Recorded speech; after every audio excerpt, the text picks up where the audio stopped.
Mi nombre es Carolina Piedrabuena, soy la secretaria de Educación de la provincia de Santa Fe. Nuevamente agradecerles que estén acá, que estén sumándose a esta propuesta, a este día y esta jornada, que podamos trabajar juntos acerca de los proyectos que se vienen desarrollando en cada una de sus instituciones educativas. La verdad que el año pasado, cuando presentábamos este programa, que hablábamos de un programa que trate de que cada una de las escuelas, o invitar a cada una de las escuelas a trabajar sobre la identidad de la escuela, a motivar a los estudiantes, a hacerlos parte del proyecto y de un proyecto de comunidad, que siempre decimos, nos sentimos todos partes de una comunidad, pero que también abra las puertas, que tenga algo de ese impacto social que recién se demostraba entre los indicadores y criterios. Nos imaginábamos un programa que también trabaje sobre la formación docente, pero situada, porque si hay un proyecto singular, hay que trabajar sobre esa singularidad en cada uno de los territorios a lo largo y a lo ancho de Santa Fe. Y la respuesta fue maravillosa.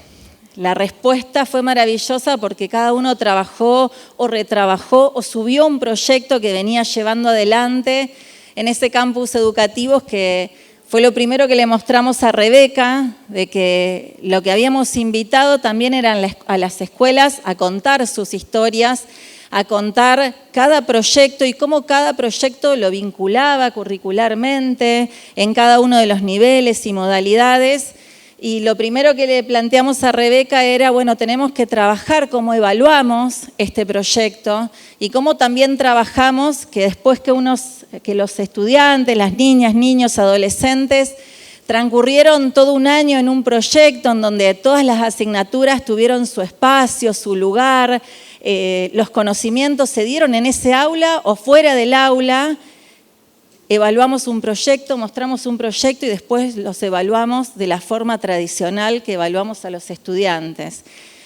Y Rebeca, bueno, nos contó una historia de la provincia de Buenos Aires que había visitado una escuela y le dijimos, bueno, sobre eso tenemos que trabajar, y ahí nos propuso que a su vez retrabajemos los proyectos, nos autoevaluemos ese proyecto, que tuvo sus primeros objetivos, su idea en acompañar o porque se vieron interesados en sumarse a este programa. Y este año no solo hay muchas más escuelas involucradas y muchas más escuelas que retrabajaron, sino que pudimos ver esos proyectos. Y yo solo un segundo porque quiero contar, aunque me dijeron que sea corta. En la Feria de Proyectos, una escuela, la Escuela 601 de la ciudad de Santa Fe, que está pegada al Hospital de Niños de la ciudad de Santa Fe, nos contaron, es de la modalidad técnica profesional en informática, hicieron una prótesis traqueal. Y cuando les preguntamos a los chicos cómo había surgido, dijeron que la escuela quería ver cómo contribuía con el contexto. El contexto era el Hospital de Niños. Y nos dijeron que una docente, que era una docente de este año que estaban trabajando, tenía un niño con traqueotomía en el hospital. Los padres tienen, una vez a la semana se cambia la cánula de los chicos que tienen traqueotomía, una vez a la semana se hace ese cambio y los padres lo tienen que practicar con sus propios hijos. Lo que hace muy difícil que se dé esta situación, ¿sí? ¿Por qué? Porque tenemos miedo, porque bueno, yo no puedo imaginar esa situación haciéndolo con mis hijos, no me imaginaría tener que cambiar la cánula por primera vez practicando con mi propio hijo. Entonces decidieron hacer un muñeco. En ese muñeco trabajaron con la universidad, con los estudiantes de medicina, porque le hicieron todos los órganos, trabajaron en informática, obviamente, trabajaron en lo que tiene que ver con anatomía, trabajaron con el hospital para ver cómo los médicos les enseñaban a esos papás una vez por semana cómo era, y para trabajar todos los dispositivos para poder hacer esa prótesis traqueal que pudiera insertarse en no, porque no lo tengo acá, en el muñeco, que a su vez le van a dar al hospital. ¿Para qué? Para que los papás tengan todos los días para practicar, y eso a su vez va a generar que haya altas de los niños más rápidos. No es que el alta se da en la situación médica, los chicos están en condición de salir de alta del hospital, pero si los padres no aprenden a hacer ese cambio de de prótesis traqueal, los niños no son dados de alta. Bueno, este es un proyecto hermoso que para mí es ese espejo de la red de comunidades en donde se trabajó no solo desde la informática, que es la modalidad de la escuela técnico profesional, sino de qué impacto social queremos en cada una de las cosas que hacemos en las escuelas, y estoy segura que como esta, porque si no sería muy injusta, hay otros 2.700 proyectos de los cuales ustedes forman parte que tienen ese impacto social, que tienen realmente eso que todos queremos, que los chicos trabajen en el aula, que los conocimientos que cada uno de ustedes logra que se dé en ese aula, luego se pueda aplicar y pueda tener un impacto en la sociedad que vivimos para mejorarla.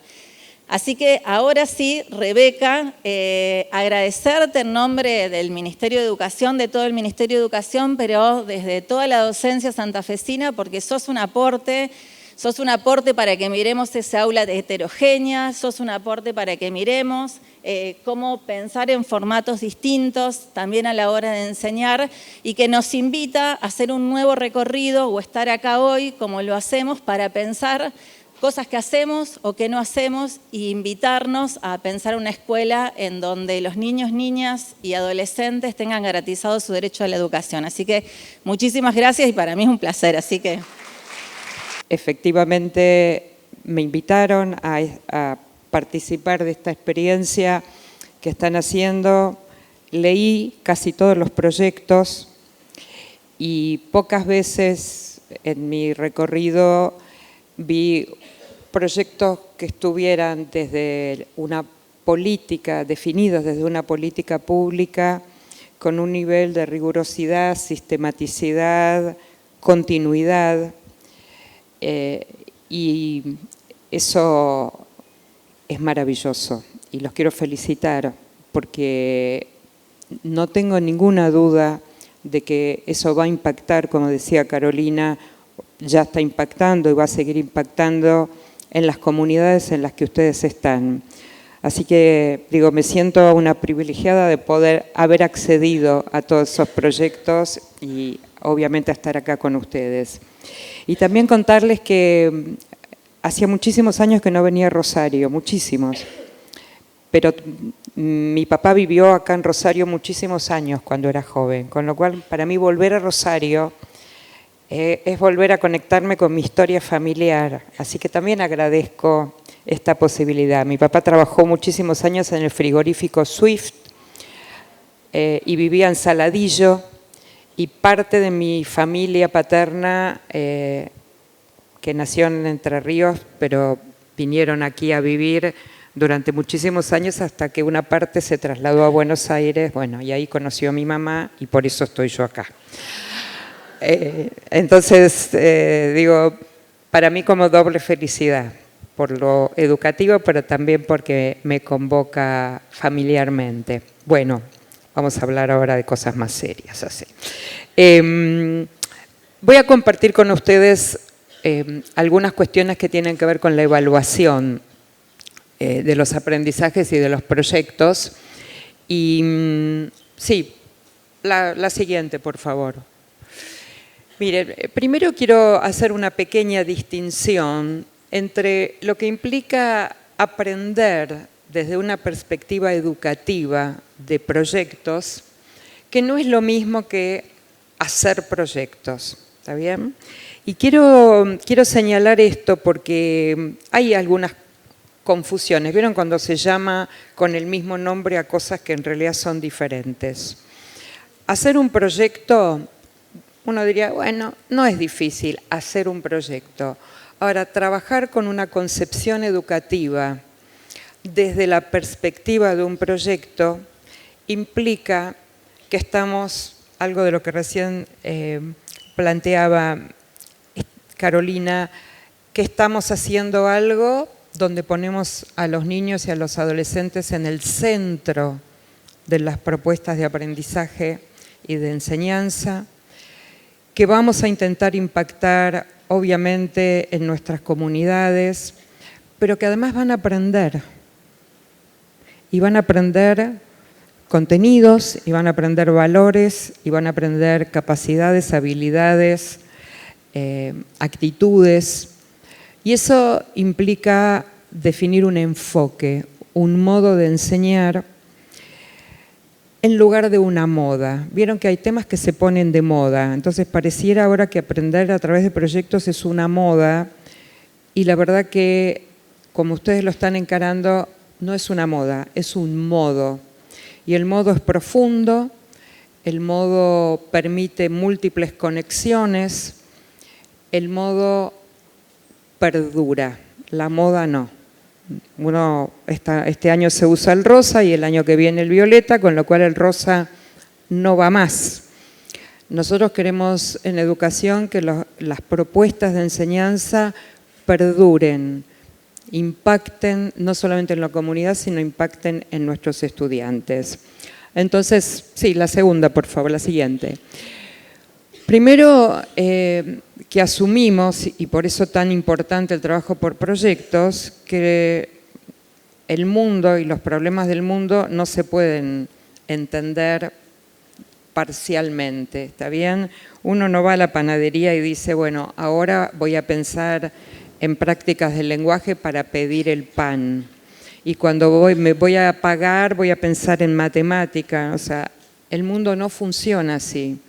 Entonces, cuando uno trabaja por proyectos de esta manera, como lo están haciendo ustedes, tenemos muchas más posibilidades de que los conocimientos estén más integrados, que los conocimientos no estén divididos por disciplina y que evite eso que cuando se interpreta mal el trabajo por proyectos, hay escenas como estas.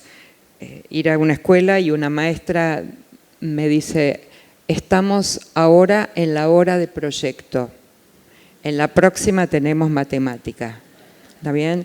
Y uno dice, bueno, hay algo que no está funcionando bien en la comprensión de cuál es el sentido más profundo, ¿no? Cuando uno trabaja por proyectos. La segunda cuestión que ustedes en muchos de sus proyectos que yo he leído aparece con mucha claridad, que trabajar por proyectos implica acercarse a preguntas, no es un tema, no es que yo digo el proyecto sobre los pajaritos, eso no es un proyecto, es la pregunta, por eso ustedes trabajan con una pregunta impulsora o las preguntas, ¿no? Que hacen que le den sentido al aprendizaje. Y si hay algo que estamos intentando, y hoy atravesados por la inteligencia artificial, con todo lo que implica ese atravesamiento, es trabajar con proyectos que tengan sentido, pero el sentido es una construcción, y esa construcción no puede venir solo de afuera, es decir, yo le digo a los alumnos cuál es el sentido del proyecto. El objetivo prioritario es que los alumnos y las alumnas encuentren el sentido del proyecto. Y eso depende, por supuesto, de las propuestas que ustedes hagan, de las preguntas que ustedes les acerquen y de las preguntas que logren que los propios chicos formulen, ¿no? Y que también aquí hay algunos malentendidos. ¿Vieron? Uno empieza un proyecto y dice, ¿qué saben de este tema? Los más grandes dicen nada. Sobre todo los adolescentes. ¿Saben algo de este tema? No. Pero tampoco es una buena pregunta, ¿está bien? Porque si es un tema nuevo, no saben. Y si saben, ¿qué estamos pidiéndole? Que evoque información, que repita información, o voy a ir a preguntar algo que provoque una conversación, que provoque que los chicos traigan esas conexiones y asociaciones con eso que queremos trabajar. Y ahí estamos trabajando en serio en el tema de proyectos. Necesitamos que las fuentes de información no sea solo lo que sucede dentro de la escuela, por eso está tan presente el tema de comunidades, ¿está bien? No solamente por hacer algo para la comunidad, sino también por estar en contacto. Y cuando digo comunidad no digo solo la que está pegadita a mi escuela, sino también en sentido amplio, ¿no? Hoy no aprendemos más solo adentro de las 4 paredes de la escuela. Aprendemos afuera de la escuela, aprendemos con otros, aprendemos con la tecnología. Hemos expandido la idea de que solo se aprende lo que está en las 4 paredes de la escuela. Pero también quiero agregar que a mí me importa que el proyecto les interese también a los docentes. Si yo hago un proyecto y yo no tengo una pregunta que a mí me interesaría indagar en el proyecto, es una oportunidad perdida, ¿está bien? Si yo ya sé a dónde vamos a llegar con este proyecto, me baja un poco las ganas de, ¿no? Entonces también es una pregunta interesante para hacerse. ¿Qué me convoca a mí de este proyecto? ¿Qué quiero saber? ¿Qué me interesa? ¿Qué pregunta tengo yo? Y compartirla con los chicos, ¿no? ¿Qué me pregunto yo en este proyecto? De eso estamos hablando cuando hablamos de proyectos, de esa profundidad, de esas conexiones, de ese compromiso con el proyecto y de eso que va a perdurar. Los chicos se van a acordar dentro de 10, 20 años, se van a acordar de esos proyectos. Tal vez no se acuerden de la palabra, del concepto, del autor, del año, y diría que hoy no tiene casi ninguna importancia porque podemos acceder fácilmente a ello. Pero se van a acordar de esa experiencia. Significa que esa experiencia impactó, dejó huella. Y queremos eso, que el sentido de venir a la escuela, además de la socialización, de la construcción de la identidad, en términos de formar ciudadanos responsables, críticos, que favorezcan una vida democrática. Todo eso lo podemos lograr con proyectos. Así que seguimos en esa línea. Vamos a la siguiente. Vamos a la evaluación. Miren, cuando nosotros hablamos de evaluación en los proyectos, hablamos de 2 tipos de evaluación. Confieso que menos mal que no soy actriz, porque, o sea, las luces, sí. Queremos evaluar los aprendizajes de los chicos. Eso es vital. Ustedes estaban haciendo antes un ejercicio, identificando criterios, indicadores. O sea, necesitamos saber que además de que hicieron algo muy valioso para el hospital, como contaba Carolina, yo necesito saber qué aprendieron en comunicación, en escritura, en lo que fuere, qué aprendieron, porque no es simplemente un proyecto interesante y desafiante para la comunidad, sino tiene una intencionalidad que es lograr determinados aprendizajes. Pero por otro lado también tenemos que evaluar el proyecto como proyecto. ¿Está bien? Entonces vamos a trabajar mostrando las 2 perspectivas en la evaluación de proyectos. Vamos a la siguiente, por favor. A la siguiente. Este es el primer sentido, evaluar los aprendizajes. Algunas preguntas que nos hacemos, por supuesto no son todas, pero algunas. ¿Qué procesos y qué resultados de aprendizaje se evalúan cuando trabajamos por proyectos? Y ustedes en la lista de criterios e indicadores que mostraban antes, por supuesto que hay un montón y que uno tiene que priorizar y elegir, porque tampoco podemos evaluar todo. Nosotros, los maestros, queremos evaluar todo lo que enseñamos y es imposible, ¿está bien? No hay ninguna posibilidad. En principio porque no tendríamos tiempo de hacer eso. Segundo porque no tendría ningún sentido porque necesitaríamos tanto tiempo para evaluar como tiempo para enseñar. Con lo cual, siempre que evaluamos tenemos que tomar decisiones de recorte. ¿Qué vamos a efectivamente poder evaluar y qué no vamos a poder evaluar? Y es muy importante saber lo que sí y también lo que va a quedar afuera. ¿Está bien? ¿Cuáles son los momentos y las situaciones en que vamos a evaluar los proyectos? Y eso hay que ponerlo en la planificación, porque hay que disponer de tiempo y hay que disponer de estrategias, de instrumentos. Entonces yo digo, bueno, mi proyecto va a tener 2 momentos de autoevaluación y un momento de retroalimentación entre pares. ¿Se entiende? O sea, eso en la planificación. porque si no lo pongo en la planificación, vieron que la vorágine del proyecto después no me deja tiempo para efectivamente incluir la práctica de evaluación. Bueno, ¿cuáles son los instrumentos que vamos a usar? Ustedes están trabajando con rúbricas. Yo les voy a mostrar algunos otros instrumentos ahora en unos minutitos. Y obviamente la pregunta importante, ¿cuáles son los criterios de evaluación? Como trabajaron hoy más temprano, que es que voy a mirar, qué importa mirar, en este caso del aprendizaje a través de los proyectos. ¿Qué importa mirar? La capacidad de trabajar en equipo, la capacidad de argumentar, la capacidad de validar información en sitios científicamente avalados. Bueno, ¿dónde voy a poner el foco? ¿Qué se evalúa entonces? Los aprendizajes de los saberes disciplinares, pero también de las capacidades o competencias o habilidades, como lo llamen en las distintas jurisdicciones.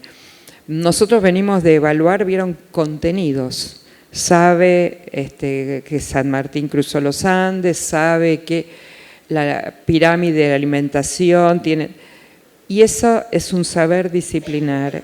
Y pocas veces evaluamos ese saber disciplinar articulado con la capacidad. Por ejemplo, la capacidad de argumentar a favor y en contra del uso de la inteligencia artificial. Eso es lo que estaríamos evaluando. No solamente si puede definir qué es la inteligencia artificial y cómo se usa. Y eso es un cambio en la forma tradicional de evaluar. Entonces, en los proyectos nos importa esas capacidades, competencias, habilidades que pretendemos que los chicos alcancen asociadas a los saberes disciplinares. En particular, dado que ustedes trabajan con la idea de comunidad, también nos importa fundamentalmente los aportes de cada estudiante al trabajo, digamos, a lo que llamamos la construcción grupal. Y ustedes saben que ese es uno de los temas también que a veces se trabaja en serio y a veces no, que es el aprendizaje colaborativo o cooperativo. En la historia es divídanse en grupos y trabajen, ¿no? Claro. Y uno dice, no sabe, qué mal que trabajan en grupos. Y uno dice, ¿de dónde tienen que saber los chicos a trabajar en grupo? ¿Cuándo se decidió enseñar a trabajar en grupo? Y entonces cuando preguntamos, muchas veces en la escuela secundaria, mucho más que en la primaria, nos dicen, no, yo enseño matemática, no tengo tiempo para enseñar a trabajar en grupo. Yo enseño literatura, no tengo tiempo para trabajar en grupo. Y digo, ¿y quién enseña a trabajar en grupo? No sabemos, anda por ahí flotando. ¿Se entiende? Entonces, la construcción del trabajo grupal, del trabajo colaborativo, el trabajo en comunidad, hay que enseñarlo. Y enseñarlo toma tiempo y enseñarlo implica el despliegue de estrategias, de cómo se construye consenso, de cómo se definen los roles, de cómo se planifica un trabajo grupal, de quién se hace cargo y qué pasa cuando alguien no se hace cargo, qué hacemos con los disensos, con los desacuerdos. Bueno, todo eso hay que enseñarlo y obviamente a nivel institucional establecer acuerdos. Tampoco es cuestión de que todos los maestros al mismo tiempo, todos los profesores especiales estén enseñando esto mismo. Entonces, cuando pensamos en instrumentos, antes de mostrarles los ejemplos, estamos pensando en usar instrumentos de autoevaluación individual y o grupal. A veces uno individual, a veces uno grupal, a veces en este proyecto será solo de autoevaluación individual. De retroalimentación entre pares. ¿Qué instrumentos podemos usar para que se den feedback entre pares? De retroalimentación nuestro como maestros a los niños, el uso de, entre otras cosas, listas de cotejo, rúbricas, protocolos. Esto forma parte de la planificación. ¿Qué instrumento, en qué momento? ¿Y qué vamos a hacer con los resultados de estos instrumentos? ¿Está bien? Porque los chicos responden una autoevaluación, buenísimo, y la pregunta es, además de eso, ¿qué viene después? ¿Qué hacemos? ¿Leemos las respuestas? ¿Las compartimos? ¿Hacemos una síntesis y la devolvemos al grupo? ¿Está bien? Esto habla de que la evaluación tiene que ser rigurosa, porque si no, los más tradicionalistas nos dirían, tomen una prueba y pongan una nota. Y eso es lo que no queremos, ¿no? Ni prueba ni nota, por lo menos trabajando por proyectos. Por supuesto, la nota en términos de certificación sí, pero no que justamente el sentido de estos aprendizajes no esté atravesado por tomar una prueba con 5 preguntas. ¿Pero por qué? Y porque a veces el instrumento cuestionario o un multiple choice aparece con mayor validez. Y entonces vamos por ahí porque hay que mostrar que, bueno, la idea es no ir por ahí, sino planificar qué instrumentos voy a usar. Por ejemplo, elegir algunas habilidades. Fíjense, no solamente los aprendizajes cognitivos de saberes disciplinares. Puedo evaluar la capacidad que tiene para escuchar, evaluar o autoevaluarse, para ofrecer y pedir ayuda, para distribuir las tareas y coordinarlas, para hacerse oír en un grupo.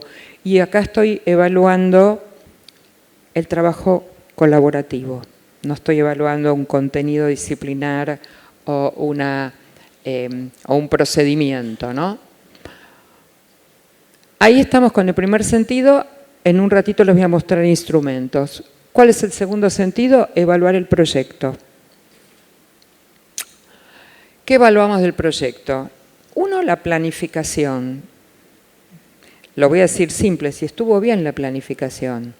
Resulta que planifiqué para una semana y hace 2 meses que estamos con el proyecto. Planifiqué recursos con mucha tecnología y no me andaba internet. No. Bueno, entonces evaluar la planificación para aprender nosotros, que a lo mejor fue demasiado tiempo, que para este grupo en particular tanto tiempo no pueden sostener un proyecto, entonces las últimas semanas vieron remando para que el proyecto no se caiga. Entonces evaluamos la planificación, evaluamos la implementación, ¿sí? Demasiado tiempo, poco tiempo, generó mucha ansiedad, los chicos estaban todo el tiempo, ¿no?, como saltando, hiperkinéticos, llevó mucho trabajo conseguir los materiales, bueno, todo lo que la implementación, y obviamente saco la palabra todo, tampoco evaluamos todo, pero algo de la implementación, ¿por qué? Y obviamente, por supuesto, los resultados. ¿Por qué? Porque nos interesa saber si este proyecto vale la pena repetirlo el año que viene con otro grupo. Con los ajustes, por supuesto, ¿está bien? Pero a lo mejor tiene sentido, porque nosotros, maestros, ¿vieron? Somos de eso, usamos una vez un video y decimos, ya está, ya lo usamos, y no lo queremos repetir con cualquier recurso. Y la verdad que, ¿por qué no? Uno nunca repite igual. O sea, si yo uso un video una segunda o tercera vez, puedo usarlo con otras preguntas, con otras actividades, si entiendo que el recurso es bueno, ¿no? Bueno, entonces, es para repetir, es para que, vieron que algunas escuelas tienen una tradición interesante donde, por ejemplo, los chicos esperan llegar a 4º grado para hacer el proyecto de inmigrantes. Y hay una tradición y lo esperan. ¿Y por qué no? ¿Por qué no saber que en 4º grado va a haber siempre un proyecto de inmigración, obviamente con los cambios que quieran, porque también hay una expectativa con respecto a eso? Entonces, evaluar el proyecto para ver si lo repetimos, si lo cambiamos, si nunca más volvemos a hacer eso, si la inversión de tiempo y esfuerzo tiene sentido en función de los resultados, ¿está bien? Y eso es para nosotros, maestros, maestras, un aprendizaje muy importante sobre el proyecto. Más allá de que los chicos hayan aprendido mucho, tal vez fue exceso de tiempo y entonces hay que hacerlo distinto, tal vez muchos chicos aprendieron mucho y algunos no aprendieron nada o poco, ¿no? Bueno, eso nos sirve a nosotros para pensarnos. Algunas pistas para trabajar con los chicos, el tema de la evaluación. La primera es definir lo que se espera que aprendan cuando terminó el proyecto. Y eso se comparte al inicio del proyecto. ¿Está bien? ¿Qué esperamos? ¿Vieron lo que se llama la planificación invertida, ¿no? O para atrás, que es ¿a dónde queremos llegar? ¿Qué quiero? Quiero que ustedes, después de trabajar con este proyecto, puedan decir que aprendieron a trabajar en grupo, que aprendieron a resolver problemas encontrando soluciones alternativas.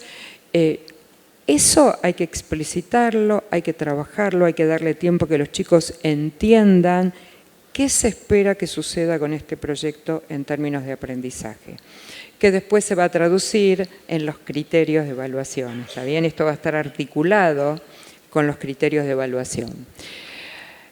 Y con esos criterios de evaluación vamos a compartir con los chicos la rúbrica, la lista de cotejo, el protocolo, cualquiera de los cuestionarios, instrumentos que usemos.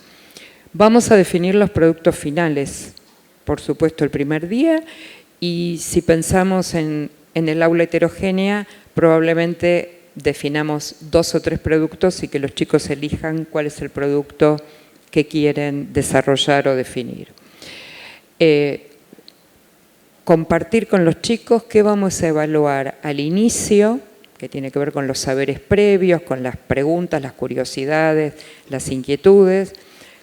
¿Qué vamos a hacer en el durante? Como si fuera un cronograma, que no lo vamos a llamar de evaluación, lo vamos a llamar un cronograma de acompañamiento, si quieren, al desarrollo del proyecto.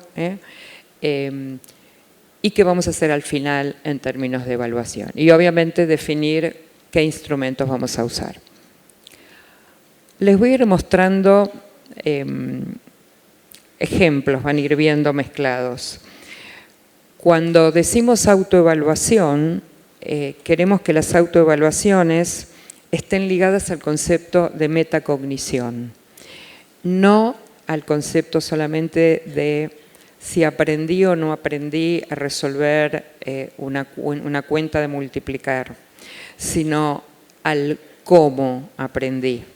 El desarrollo de habilidades metacognitivas diría que es uno de los aprendizajes más importantes que se pueden llevar los chicos hoy en un mundo que está tan cambiante que nosotros no sabemos qué van a necesitar nuestros alumnos, ya no decimos dentro de 20 años, ¿no? Mañana. Exactamente. Entonces, estamos un poco más seguros, tampoco, ¿vieron? Seguro dicen en Argentina que se murió hace tiempo y en Uruguay dicen que seguro está preso, no se murió. Es una pequeña diferencia de interpretación. Nosotros no podemos asegurar, pero es más probable que si desarrollan capacidades de autonomía, de identificar sus fortalezas y sus debilidades como estudiante, de reconocer cuáles son las estrategias que mejor le funcionan en el aprendizaje, pueden enfrentarse a situaciones nuevas y cambiantes. Entonces, ¿cómo los proyectos queremos que una patita del proyecto esté vinculada al desarrollo de habilidades metacognitivas? Bueno, ¿cómo se promueve estas habilidades metacognitivas? Favoreciendo actividades con los conocimientos previos, con los saberes previos, enseñando de manera explícita, explicando por qué hago lo que hago. Yo, maestra, ¿está bien? O mostrando, por ejemplo, si estoy enseñándoles a comparar, les digo, yo les voy a contar cómo hago yo cuando comparo. Yo les voy a dar un ejemplo, voy a comprar golosinas, chocolate, y yo les cuento cómo hago la comparación para saber qué chocolate comprar. Y entonces les digo, hago un cuadro de doble entrada, o me paro y separo en el supermercado, pongo acá y miro cuántos gramos tiene cada uno, cuántas almendras tiene cada... Lo que ustedes quieran, les muestro, porque modelar ayuda, modelar es muchas veces no dejar al niño con la hoja en blanco, ¿no? Muchas prácticas de autoevaluación, mucha práctica entre pares. Una de las estrategias para desarrollar con más profundidad las habilidades metacognitivas es enseñarle a otro. Y entonces, seguramente alguna vez escucharon lo que se llaman redes de tutoría en la escuela primaria, porque en secundaria hay mucha historia y mucha experiencia. En primaria, las redes de tutoría vienen de un proyecto que hace muchos años empezó a hacer México, en las zonas más vulnerables de México, donde a los chicos les iba bastante mal en sus aprendizajes, y empezaron este proyecto que consiste en que de todo el programa, de todo lo que tienen que aprender en el año, la maestra comparte los temas, bueno, y cada nene y nena elige algo que le gustaría enseñarle a otro. Y los maestros les dan material, bueno, hoy es muchísimo más fácil acceder a material y demás, y los chicos tienen que aprender más profundamente eso que le quieren enseñar a otro. Entonces, por ejemplo, hoy hay red de tutoría, yo le voy a enseñar algo a ella, 20 minutos, no crean que lleva más que esto, 20 minutos, y hay un cuestionario de autoevaluación, hay un cuestionario a quien yo le enseñé que me va a evaluar a mí. En la próxima vez que me toque, invertimos. O sea, yo en lugar de enseñar, voy a ser enseñada por alguien. Y eso, en los resultados en las escuelas de México, mostró la mejora en el rendimiento académico, porque aumentó el nivel de autoestima. Y entonces los chicos empoderados que eran capaces de enseñarle algo a otro. Muy bien. Y obviamente reflexionando sobre cómo soy yo como estudiante, cuáles son mis mejores estrategias. Avanzamos una más, porque yo veo que los tiempos, y vamos a los ejemplos. Bueno, todo lo que van a ver ahora son ejemplos. Ejemplos que los pueden tomar tal cual como están o pueden hacer sus propias versiones. Y son todos ejemplos tomados de maestros, maestras, profesores en las aulas. Un cuestionario que aprendí en este proyecto, y esa es la pregunta menos metacognitiva, porque si el proyecto era de los pajaritos, te dicen aprendí de los pajaritos. Y dice, aleluya, ¿qué hacemos con eso? Nada. Pero es como la primera pregunta para entrar en clima, uno diría. La segunda, ¿qué creo que puedo hacer ahora con lo que aprendí? Y ahí empieza un proceso más reflexivo, más metacognitivo. ¿Y qué puedo utilizar para el próximo proyecto? Bueno, aprendí a buscar fuentes de información variadas, lo voy a usar en el próximo proyecto. Vamos a la siguiente. Esta es más simple, pero sobre el proyecto, no tengo idea, escuché algo, sé mucho, soy un experto en el tema, casi jugando, ¿no? Y se comparten, Si sabes, ¿qué quiere decir que sabes mucho? Hice esto, ¿y por qué sos un experto? Y porque mi papá me lleva siempre a... Bueno, recojamos todo eso que forma parte de la evaluación inicial, de la autoevaluación, por supuesto. Avanzamos. Una rutina de pensamiento de todas las que hay, remixeada, como dirían los tecnólogos. En una escala de 1 a 10, ¿cuánto aprendí hoy? Obviamente la primera, yo digo, es como descartable después, ¿no? ¿Qué estrategia de pensamiento usé? Y ustedes me dirán que para responder esa pregunta es porque yo en el aula estoy trabajando, visibilizando lo que se llama lenguaje de pensamiento.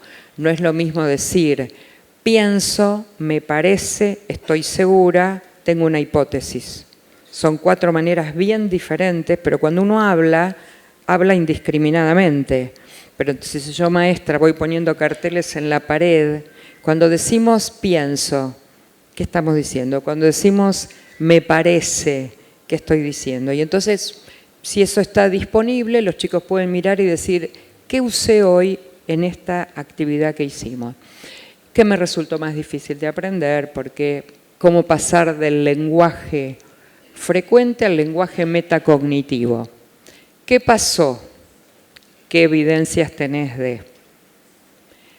Hacer una lista, priorizar, ¿no? Que empieza a ajustar un lenguaje más de metacognición. ¿Qué sabés de?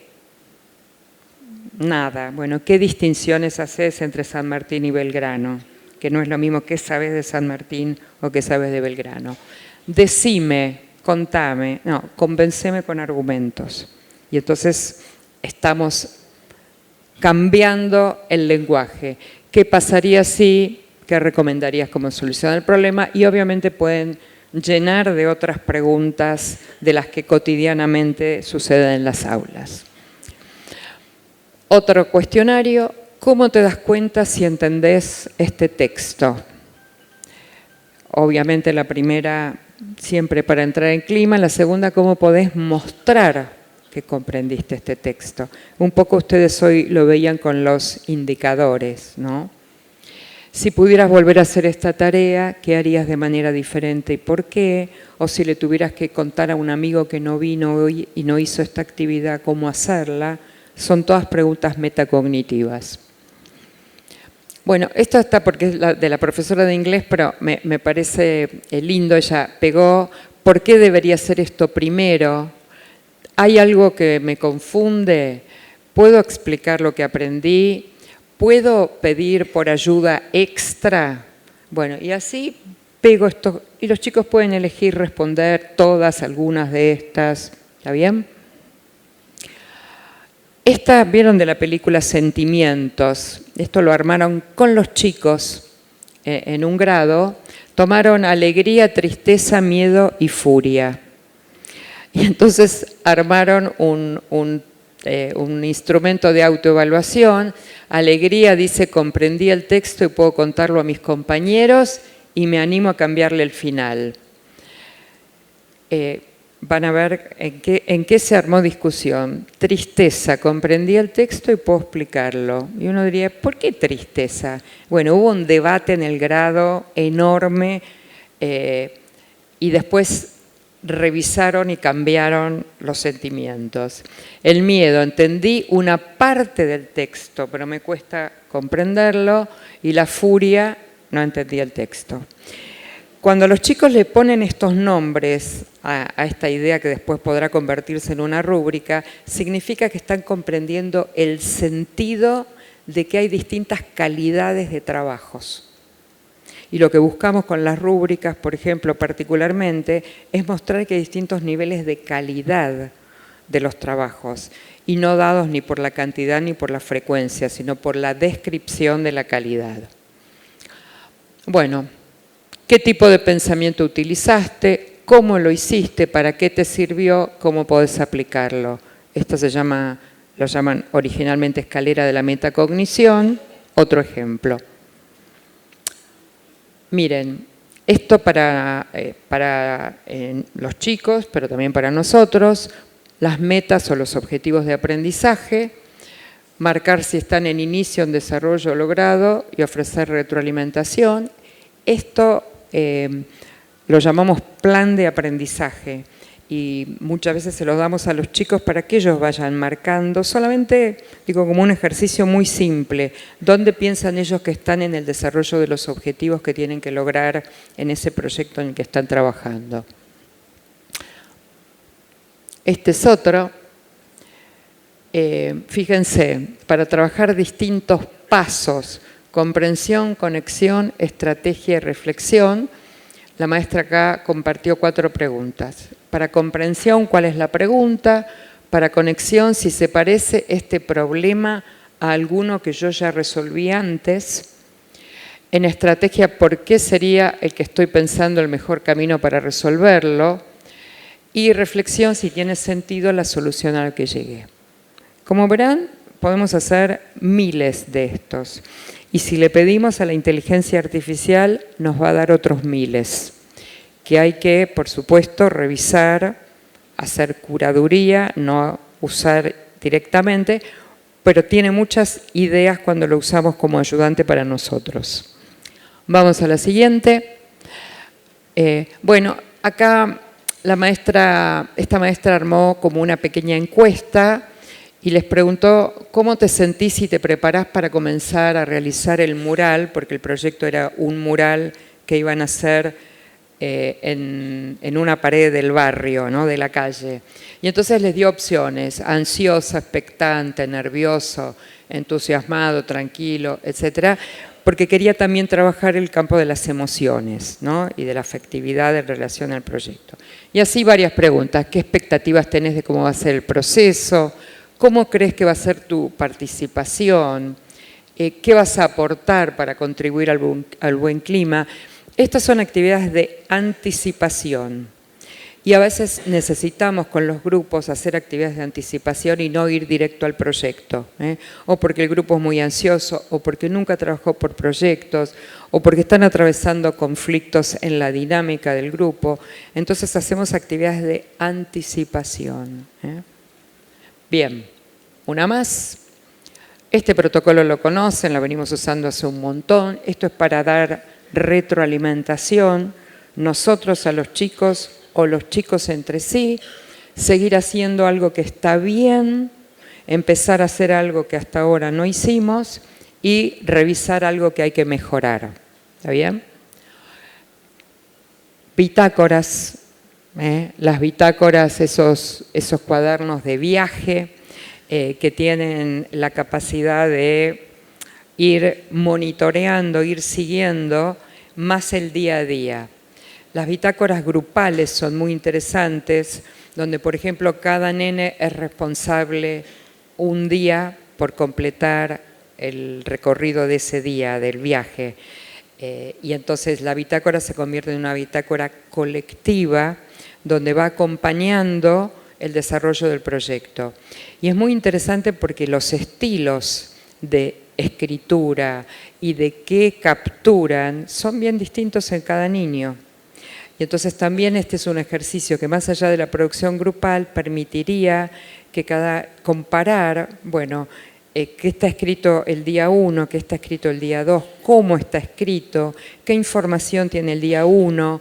Si revisamos juntos el día 1, a lo mejor nos damos cuenta que deberíamos incluir algo más de información. También es un ejercicio metacognitivo usar la bitácora para evaluar los aprendizajes. Bueno, los portafolios, los conocen, pero los portafolios también tienen esa virtud en términos de pocas producciones. Los portafolios no son portafolios gigantes, son portafolios donde podemos pedirle a los chicos 3 entradas, una al inicio del proyecto, una en la mitad y una al final. Y lo que le vamos a preguntar siempre es justificar por qué ingresó eso al portafolio, y si el portafolio es de proceso, deberíamos pedirle, por ejemplo, que ingrese algo al inicio del proyecto, pero que la segunda entrada sea una evidencia mejor que la primera y la tercera mejor que la segunda. Entonces, con 3 entradas, 4 entradas, tenemos un portafolio interesante. Bueno, acá solamente para que vean que hay un montón de tipos de portafolio diferentes. Los que muestran un cambio conceptual, los que muestran crecimiento, desarrollo, los que son evidencia de reflexión, de toma de decisiones. Hay montones de tipos de portafolio y podemos elegir alguno para algún proyecto en particular. Bien, cierro aquí por varios motivos. Primero porque me gustaría, no sé cómo estamos de tiempo, yo no sé. ¿Cuánto? 10 minutos, bien. Sí, porque lo que quería es que dejar estos 10 minutos, o los que tengamos al final, para dialogar con ustedes. Si tienen preguntas, si quieren hacer un comentario, aquí estamos. Este momento se llama Sin Vergüenza Separado, no todo junto. Y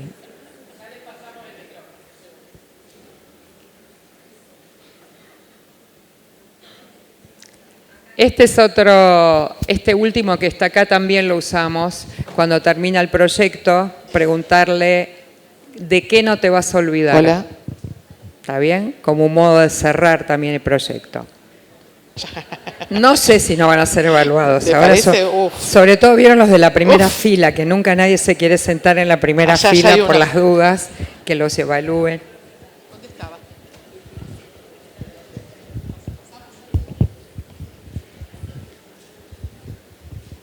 Bueno, lo mío es un comentario. Te quería agradecer, Rebeca, porque conozco tu trabajo hace muchos años y me cambió mucho la manera de enseñar y aplico bastante esto que comentabas de el último, el portafolio. Empecé a organizar todo en función de la evaluación y me cambió un montón porque en cada trimestre había un proyecto, tenían que mostrar su evidencia y después una reflexión sobre el aprendizaje, y creo que esto a mí me modificó mi manera de enseñar, así que bueno, estar acá para mí es un honor. Te lo quiero decir personalmente y te agradezco mucho porque son instrumentos que son muy poderosos y que creo que para esto es perfecto. Así que bueno, gracias. No, gracias por el comentario.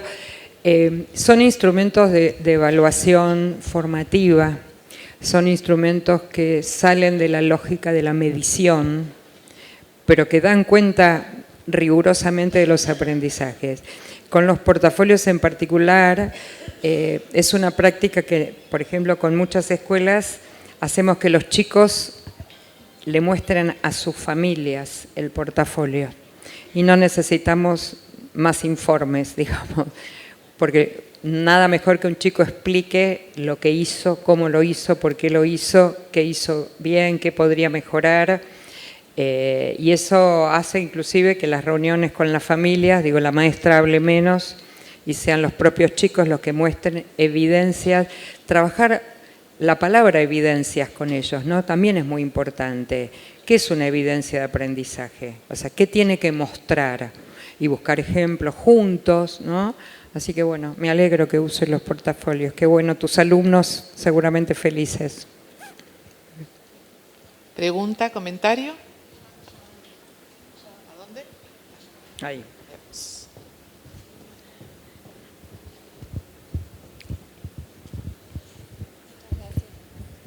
Bueno, buenos días. Hola. Bueno, también me asocio a las palabras de la compañera agradeciendo tu presencia acá. Yo trabajo en nivel superior y obviamente como somos formadores de formadores estamos ligados también a los otros niveles. Entonces en esa recursividad del recorrido que uno hace, la preocupación o por ahí el dilema que se plantea en la cuestión de la evaluación, que me parece que es universal al sistema en ese sentido, es esto de por qué si nuestra preocupación está, digamos, nuestra tarea es la enseñanza. La tarea de los chicos o el aprendizaje es de los chicos.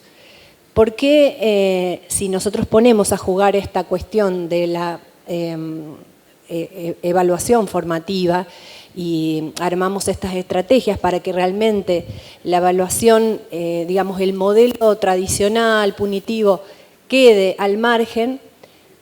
Tenemos que recursivamente volver a las prácticas donde se califica, donde incluso en los niveles más obligatorios del sistema, la cuestión de los méritos, que no voy en contra del mérito propio de cada uno de hacer algo bien y reconocer que tiene ese logro, pero digo, el valor está en eso, en el mismo sujeto que experimenta esto y en la posibilidad de transmitirlo a otros, pero ¿por qué entonces el hincapié se pone siempre en términos de que hay que poner una nota, un número, una calificación? ¿Por qué no trabajar más con las prácticas de autoevaluación en esto, el reconocimiento de los aprendizajes? Porque nadie mejor que cada uno en poder decir qué aprendió, cómo, para qué le sirve, y que eso nos bastara como sistemas educativos. Mira, te respondería desde 3 perspectivas diferentes. Primero, hay ya muchas experiencias en el mundo sin nota, pero sí con evaluación, ¿está bien? Hay experiencias, hacemos en Chile una cantidad de experiencias, en Uruguay y en otros países, experiencias obviamente no universales, sino muy focalizadas. Eso por un lado. Segundo, venimos, digamos, la tradición sobre evaluación es una tradición de años, donde la evaluación se corresponde con el modelo de enseñanza de transmisión y de aprendizaje de repetición. Y ese circuito, te doy la clase, vos te la estudiás, la repetís tal cual como la di, y entonces estamos bien con el resultado, lleva muchísimos años y los sistemas no se cambian fácilmente, tienen una inercia propia, pero al mismo tiempo no se puede cambiar la evaluación si no se cambia la enseñanza y viceversa. Entonces también estamos en un círculo vicioso, ¿no? Porque para tener certeza de que vas a hacer buenas propuestas de autoevaluación, que tu autoevaluación va a ser rigurosa y seria, significa que se enseñó distinto. Y yo tengo que tener la certeza entonces y eso significa que se está formando de manera diferente a los docentes. Bueno, y así, ¿está bien? La tercera cuestión es que, como los sistemas educativos requieren una certificación validada, en este caso por una calificación, la verdad que yo, a esta altura del partido, no me preocupo por o sea, tengo que poner nota igual que ustedes. Si el trabajo estuvo bien hecho, si se trabajó con todas las propuestas de autoevaluación, de retroalimentación, si los estudiantes... ¿Cuál va a ser la dificultad en poner el 8, el 9 o el 10? Ninguna. Ninguna. Con lo cual, o sea, digo, yo doy clase todo el tiempo, la verdad que la nota termina siendo, o sea, hemos experimentado también ponerle a todos los estudiantes, yo empiezo mis clases de maestría y están todos aprobados. Me tienen que mostrar que están aprobados. O sea, sáquense la preocupación de la calificación. Ahora, también tengo, porque esto no en todos los niveles se puede jugar de la misma manera con esto, pero una de las cosas que hacemos, por ejemplo, en escuela secundaria y también en primaria, en el segundo ciclo, definimos institucionalmente que todo lo que tiene que ver con la función formativa, por ejemplo, va a valer el 80%, el 70% de la calificación. Y lo que se llama evaluación sumativa, que no tiene por qué ser la prueba, va a valer el 30%. Si hiciste todo tu recorrido, digo, bien, entre comillas, bien, ya tenés el 7 o el 8 garantizado. ¿Qué tiene lo sumativo? Y yo quiero hacer una aclaración porque vieron que la evaluación sumativa también está muy denostada. ¿Por qué? Porque es la de que pone la nota, es la que define si... La función principal de la evaluación sumativa es la integración. Y la integración solo se puede hacer al final. Vos no podés hacer la integración en la mitad, te falta la otra mitad de la unidad, la otra mitad del proyecto. Entonces tiene un sentido propio, que no tiene por qué ser en una mesa de examen. ¿Está bien? Tu capacidad de integrar puede ser con el producto final que entregas del proyecto. Eso es el producto final. Y el producto final puede valer el 20% del proyecto. Y el 80% es todo el tránsito. El 70% y el 30%, el 60% y el 40%, no importa. Y se acabó la preocupación. Y ni siquiera... No discuto con los chicos esto, no les digo esto vale 10, esto vale 5, les digo que el peso mayor en este grado, en este aula, lo tiene la función formativa, formada por todos estos pasos que vamos a hacer. Y el producto final tiene este otro valor, que no vamos a ir contando nada hasta el momento final. Ahora, la pregunta que me hago es si en los institutos de formación docente los formadores están evaluando a los futuros maestros con evaluación formativa. Bueno, porque hemos logrado incorporar en la bibliografía la evaluación formativa, pero todavía no en las prácticas.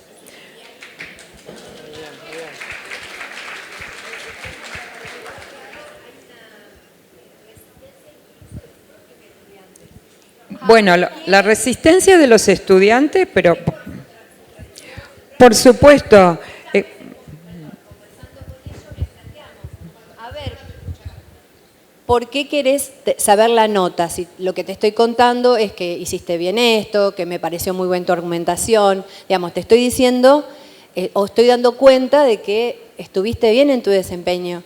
Pero la nota y la nota, obviamente le pongo una nota porque también el sistema me lo exige, pero obvio. Quiero decir que es difícil cambiar ese chip. Porque es un cambio de poner el valor en el aprendizaje. Es un cambio cultural, un cambio de paradigma. Miren, Black y William, que son los dos ingleses que más investigaron el tema de la evaluación, hace unos años decían, no te preocupes, lo primero que te va a preguntar el estudiante es por la nota. Lo segundo que te va a preguntar es por la nota de tu compañero, para ver si hubo justicia. Bueno, espera que pasen esos dos momentos y después dale el feedback, ¿no? Por un lado. Y por otro lado, ellos mismos hicieron una investigación en una de las universidades más importantes de Inglaterra, en la carrera de Economía, donde cambiaron los exámenes por casos. Maravilloso. Cuando encuestan a los estudiantes, les dicen que no quieren casos, que quieren volver al multiple choice tradicional. Cuando les preguntan por qué, porque con los casos tenemos que pensar. Lo otro te lo estudias de memoria y además te dura poco en el cerebro, ¿está bien? Porque se va rápidamente. Bueno, cambiar la cultura de la evaluación es un cambio de paradigma profundísimo con las familias, con los estudiantes, con las políticas públicas, con la formación docente. No se hace de un día para otro, tiene que haber voluntades unificadas para que esto cambie. Empecemos por cambiar cada uno en nuestras aulas y ya haremos un avance importantísimo. Sí. Sí, bueno, nosotras somos de la modalidad especial, así que primero agradecerte la presencia. En segundo lugar, felices de que puedan incorporarse estos proyectos porque es lo único que hace más universal el aprendizaje.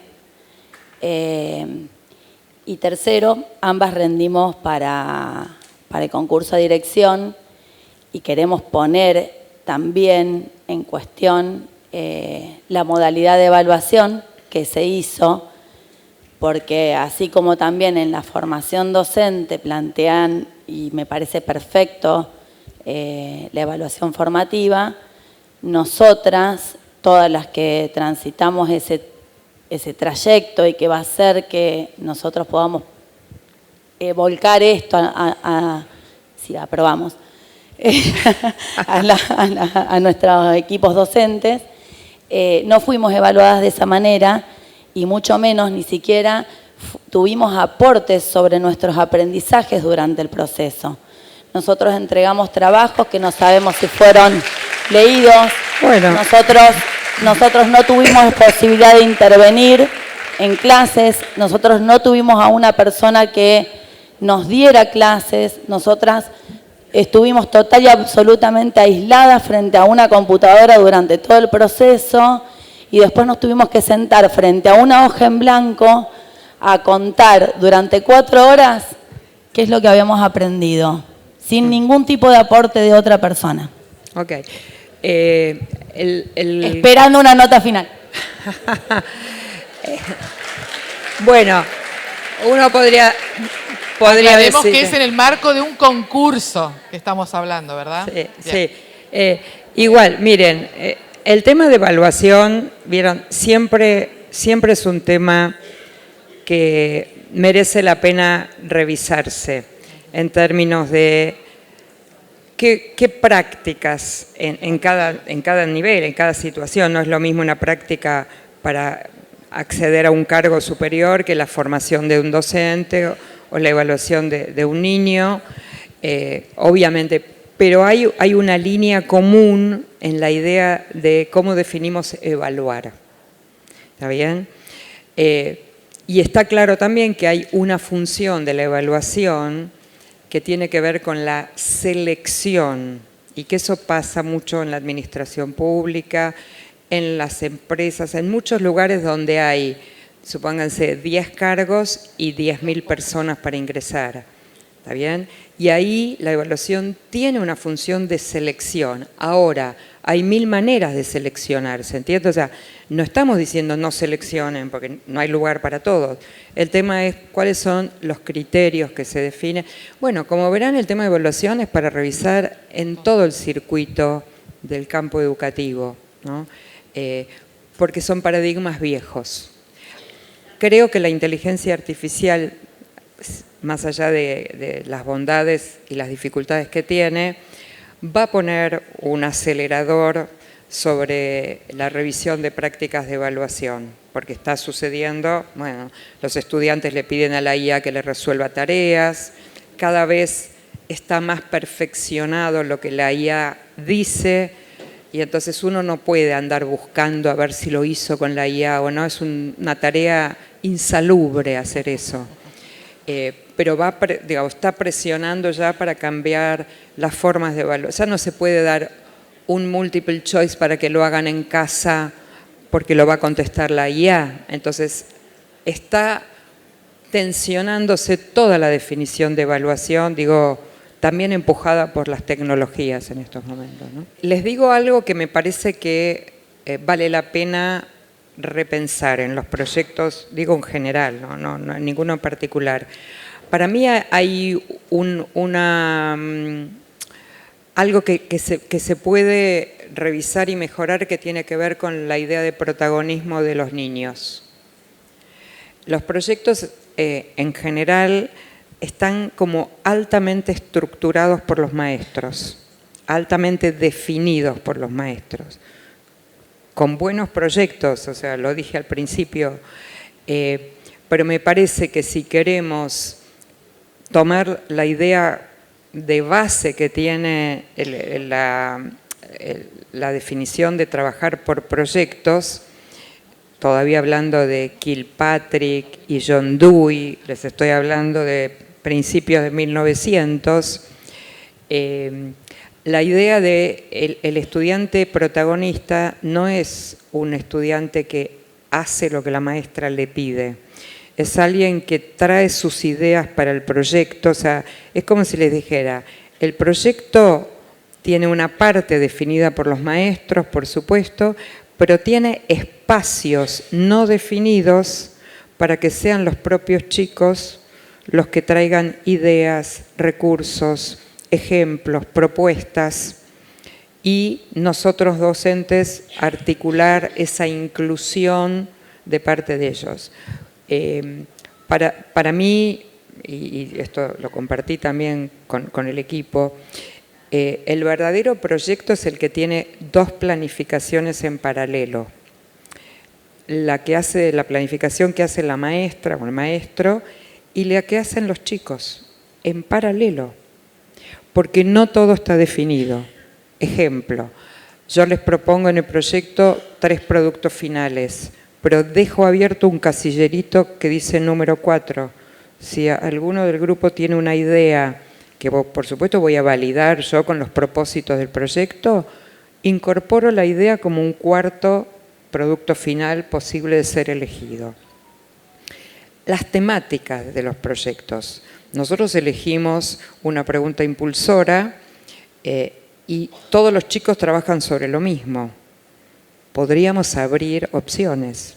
Si yo trabajo, supónganse, con un proyecto de contaminación, podría abrir el proyecto para quien quiere investigar sobre la contaminación sonora y quien quiere investigar sobre la investigación de la contaminación de los alimentos, la contaminación de las aguas.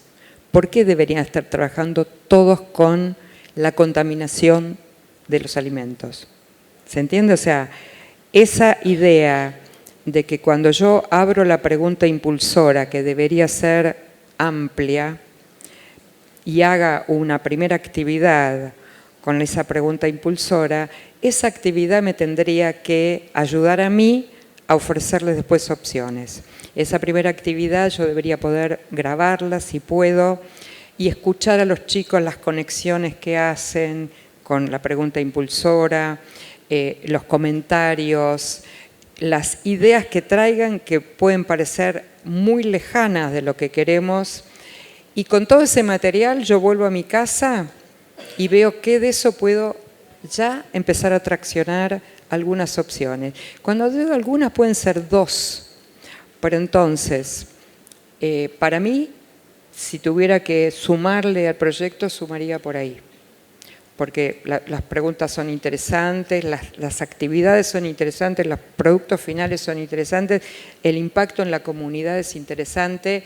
Me parece que hay algo más del lugar del alumno, si queremos formar chicos más autónomos, más independientes. Totalmente. Muchísimas gracias. Al contrario. Un aplauso fuerte para nuestra invitada de honor.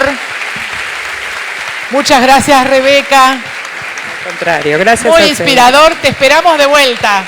Con todo gusto. Muchas gracias.